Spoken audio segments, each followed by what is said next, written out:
আসসালামু আলাইকুম রহমতুল্লাহি ওবারাকাতুহু।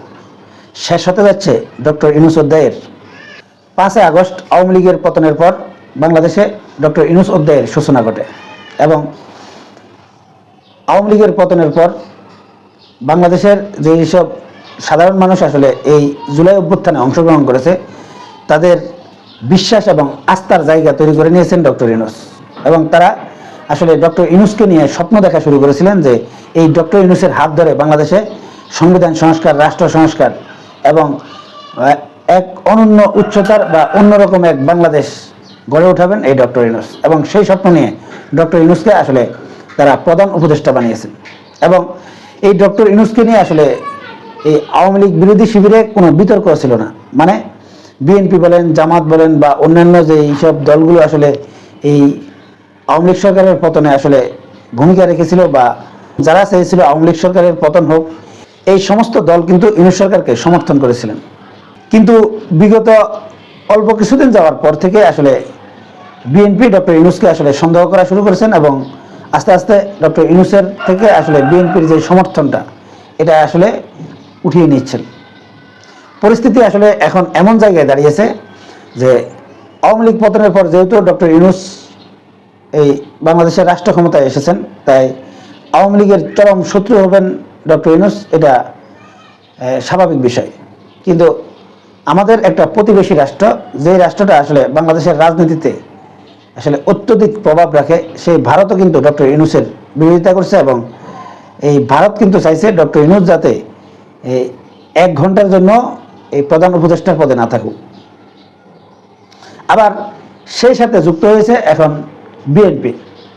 এখন মনে হচ্ছে যে আওয়ামী লীগ, ভারত এবং বিএনপি এই 3টে গ্রুপে কিন্তু চাইছে যে ডক্টর ইউনূস এই প্রধান উপদেষ্টার পদ থেকে অব্যাহতি নিক। মানে এই আওয়ামী লীগ এবং ভারতের চাওয়ার সাথে এখন বিএনপির চাওয়াও সম্পূর্ণরূপে মিল হয়ে গেছে।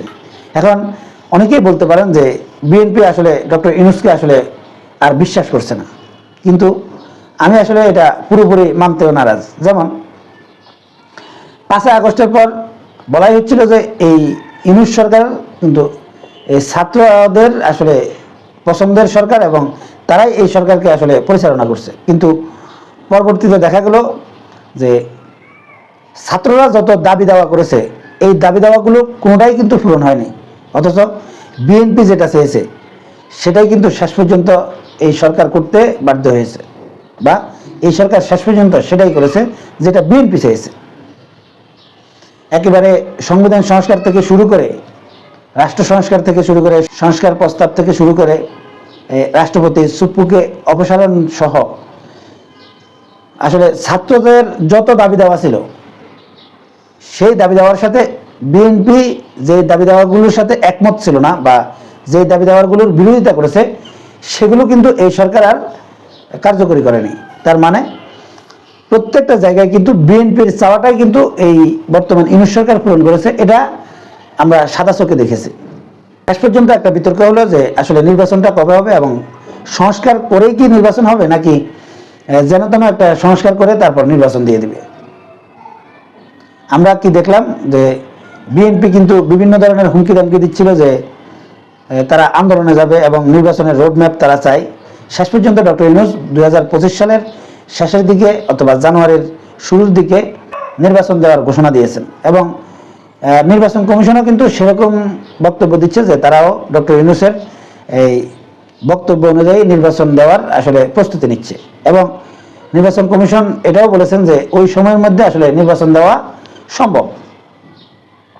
তার মানে বোঝাই যাচ্ছে যে ডক্টর ইউনূসের কথা এবং নির্বাচন কমিশনের কথা একই হচ্ছে। কিন্তু বাংলাদেশের মানুষের ধারণা বা বাংলাদেশের অনেক মানুষ ধারণা করছে যে ডক্টর ইউনূস যদিও বলে যে 2025 সালে তিনি নির্বাচন দিবেন, আসলে তিনি সেটা করবেন না, কারণ ওনাকে কিন্তু ক্ষমতায় বসিয়েছে এই ছাত্ররা এবং অনেক শহীদের রক্তের বিনিময়ে যেহেতু এই বর্তমানে ইউনূস সরকার প্রধান উপদেষ্টা হয়েছেন, তিনি অবশ্যই এই সংস্কারগুলো কমপ্লিট করে তারপর নির্বাচন দেবেন এবং এটাতে যদি তিনি ব্যর্থ হন তাহলে ডক্টর ইউনূসকে আসলে এই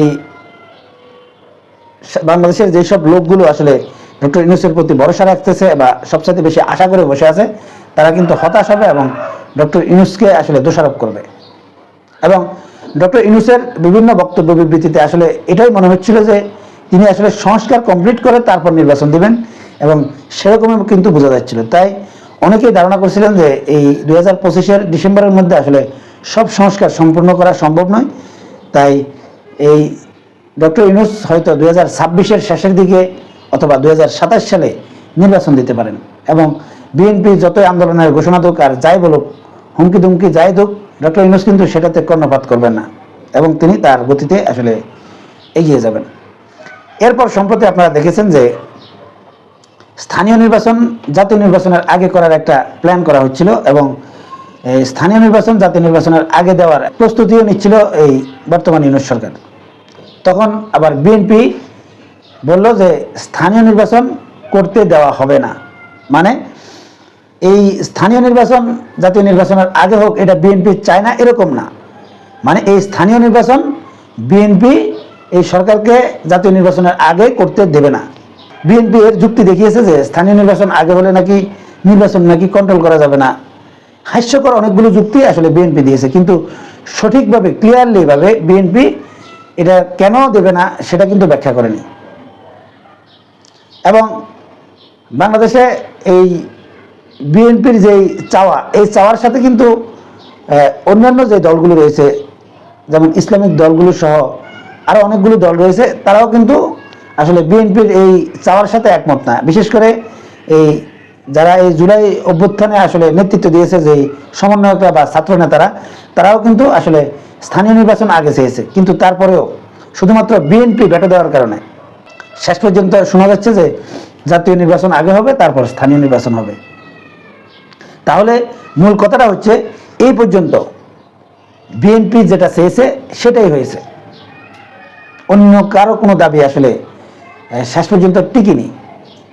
মোট কথা সবগুলো যদি আপনি বিচার বিশ্লেষণ করেন তাহলে বোঝা যাচ্ছে যে বিএনপি যেটা চায় এই সরকার আসলে সেটাই করতে বাধ্য হয়েছে বা সেটাই করেছে। অন্য কে কি বলেছে আসলে সেটা এই বর্তমান সরকারের কাছে আসলে প্রাধান্য পায়নি। তার মানে যে বোঝা যাচ্ছে যে বিএনপি 2025 সালের শেষের দিকে আসলে নির্বাচন চাইছে, আর ডক্টর ইউনূস স্যার যেহেতু বলেছেন যে 2025-এর শেষেই নির্বাচন দেওয়া হবে, তাই আমার কেন জানি মনে হচ্ছে যে আসলেই 2025 সালেই নির্বাচন হয়ে যাচ্ছে। এবং আপনারা জানেন যে বিএনপি আরও কিছু দাবি করেছে যে সংস্কার করবে নির্বাচিত সরকার। এই সরকার কিন্তু সংস্কার করার যোগ্যতা রাখে না বা এখতিয়ার রাখে না। এই সবগুলো মিলিয়ে আসলে আমি এতটুকু বুঝতে পারতেছি যে এখন বর্তমানে বাংলাদেশে বিএনপি যেটা চায় সেটাই হবে, এবং 2025 সালের শেষেই কিন্তু নির্বাচন হতে যাচ্ছে। আর সংস্কার বলেন আর রাষ্ট্রীয় যেই যতগুলো আপনার দাবি দেওয়া অন্যান্য দলগুলো করেছে, এই দাবি দেওয়াগুলো আসলে দাবি দেওয়ার মধ্যেই থেকে যাবে। আর 2025 সালে যদি নির্বাচন হয়ে যায় তাহলে এই ইউনূস সরকারের অধ্যায় কিন্তু 2025 সালে শেষ হয়ে যাচ্ছে, এবং ডক্টর ইউনূস অধ্যায়টা বাংলাদেশে আরও অনেক দিন থাকবে, এবং আমরা লং টাইম ডক্টর ইউনূস সরকারকে দেখতে যাচ্ছি। সেই স্বপ্ন যারা দেখেছেন বা দেখছেন, অথবা সেই চিন্তাধারা যারা করছেন, তাদের স্বপ্ন আসলে ভঙ্গ হতে যাচ্ছে, এবং 2025 সালের শেষেই ডক্টর ইউনূস সরকারের অধ্যায় শেষ হতে যাচ্ছে, এবং আগামী জাতীয় নির্বাচন অনুষ্ঠিত হতে যাচ্ছে।